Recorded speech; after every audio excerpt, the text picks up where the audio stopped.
Now that we've created the products, let's go back to our home page and actually add them onto our site so we can see what everything looks like. To get back there, let's go to the top here and click on Edit Homepage. Then go to the top left here and click on this blue plus button. Next, you'll want to scroll all the way down until you see the WooCommerce blocks. It'll look just like this. And these blocks are super important. It's what connects the products that you just added in WooCommerce to your store layout.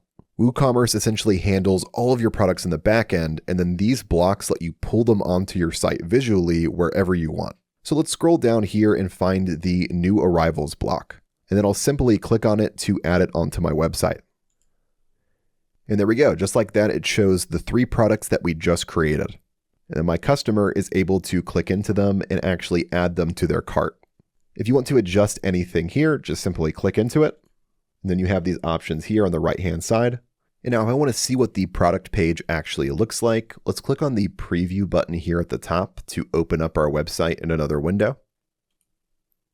And then I'll scroll down to our new arrivals section here. And let's click into the orange T.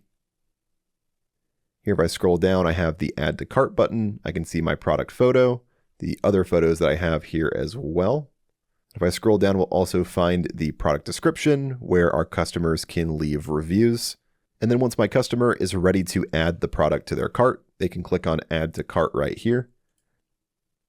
And now that they've done this, we haven't actually configured our payments yet. There's no way for us to receive the payment and get paid. So let's jump into how to do that now.